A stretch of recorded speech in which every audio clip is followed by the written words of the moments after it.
नमस्ते मित्रों।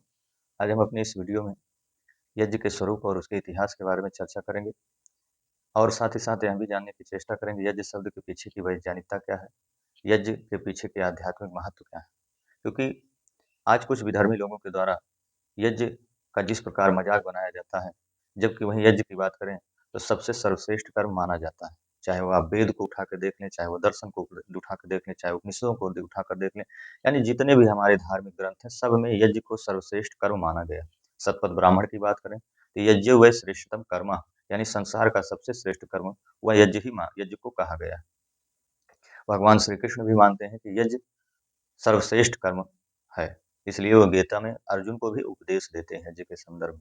और यज्ञ के बारे में कहा गया स्वर्ग कामो यज्ञेत, अगर यदि आपको स्वर्ग की प्राप्ति करनी है, स्वर्ग माने ऐश्वर्यशाली आपको बनना, भौतिक सुख संपदा से आप युक्त होना चाहते हैं, तो आपको यज्ञ करना होगा। यज्ञ के बारे में कहा गया है अग्निहोत्रम जुहात स्वर्ग कामा, अर्थात स्वर्ग के अभिलाषी व्यक्ति को प्रतिदिन यज्ञ करना चाहिए, ऐसा भगवान श्री कृष्ण कहते हैं।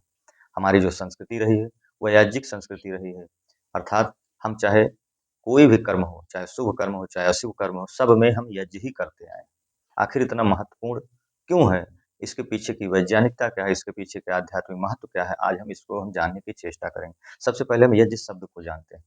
यज्ञ शब्द जो है यज धातु से मिलकर बना हुआ है, जिसका अर्थ होता है देव पूजा, संगतिकरण और दान से। देव पूजा से तात्पर्य वायु जल अग्नि आकाश आदि का सत्कार करना, सदुपयोग करना ही देव पूजा है, अर्थात उसका संवर्धन करना ही देव पूजा कहलाता है। दूसरे शब्दों में कहें तो देने वाले को हम देवता कहते हैं। देवता दो प्रकार के होते हैं, एक जड़ देवता, दूसरे चेतन देवता।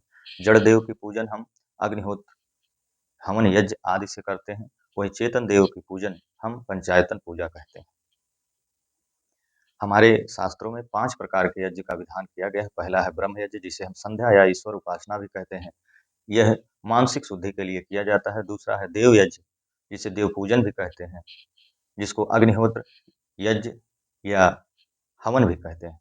यह पर्यावरण की शुद्धि के लिए किया जाता है, क्योंकि हम कोई भी पदार्थ वायु जल पृथ्वी आकाश यानी पंच तत्वों से हम लेते हैं, तो कहीं न कहीं हमसे अशुद्धि भी होती है। वायु को भी अशुद्ध करते हैं, पृथ्वी को भी अशुद्ध करते हैं, अग्नि को भी अशुद्ध करते हैं, आकाश को भी अशुद्ध करते हैं। इनको शुद्ध करने का काम हम अग्निहोत्र के माध्यम से, अर्थात यज्ञ या हवन के माध्यम से हम करते हैं।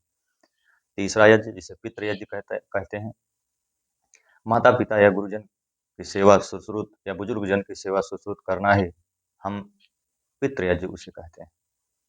चौथा यज्ञ है अतिथि यज्ञ, किसी विद्वज्जन, उपदेशक या आप्त पुरुष का सेवा सत्कार करना, उनके उपदेशों का लाभ लेना, अपनी समस्याओं का निराकरण करना, उसे अतिथि यज्ञ कहते हैं। अतिथि मतलब बिना बुलाए आ जाना ही, बिना तिथि के आने वाले व्यक्ति को ही अतिथि कहते हैं।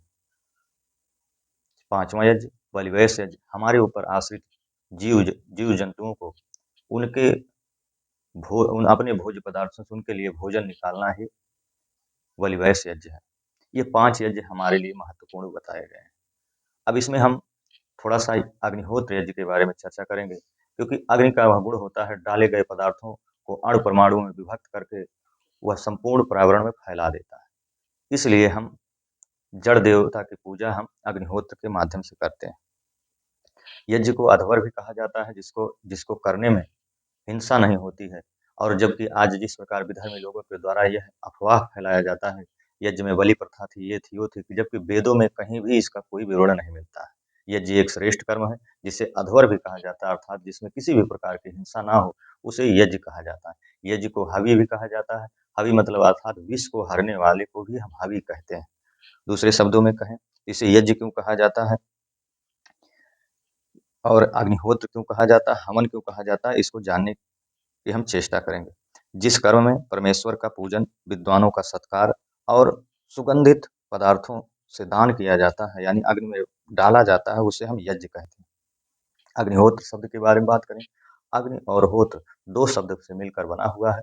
जहाँ अग्नि में जब जिस कर्म में श्रद्धा पूर्वक निर्धारित विधि के अनुसार मंत्र पाठ सहित अग्नि में जो आहुति दी जाती है, उस कार्य को, उस कर्म को हम अग्निहोत्र कहते हैं। तो यह यज्ञ के कुछ आध्यात्मिक महत्व और वैज्ञानिक महत्व हैं, जो हम आप लोगों के बीच रखे।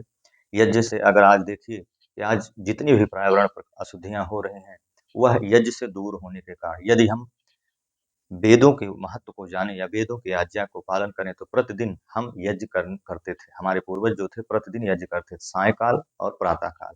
क्योंकि प्रातः काल का प्रभाव सायंकाल तक रहता था जो हम यज्ञ करते थे, और सायंकाल का जो हम किया हुआ यज्ञ वह रात्रि तक रहता था, यानी सुबह तक रहता था। इसलिए हमारे यहाँ 2 समय, चाहे वो ब्रह्म यज्ञ हो, चाहे देव यज्ञ हो, दोनों समय करते थे।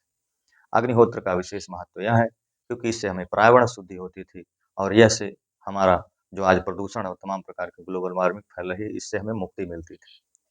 तो हमें इसके महत्व को जानने की आवश्यकता है, और इसको व्यापक रूप से हमें अपनाने की आवश्यकता है, क्योंकि वैदिक संस्कृति सबसे विशाल, सबसे वैज्ञानिकतापूर्ण और आध्यात्मिक उन्नति की ओर ले जाने वाली संस्कृति है। इसका उपहास उड़ाने के बजाय इसको अपनाने की आवश्यकता है, इसको धारण करने की आवश्यकता है। यह मेरा उद्देश्य था, आपको यज्ञ के महत्व के बारे में आपके बीच में कुछ जानकारी रखने की चेष्टा किया। यदि वह अच्छी लगी हो तो ज़्यादा से ज़्यादा लोगों तक शेयर करें, सब्सक्राइब करें। धन्यवाद।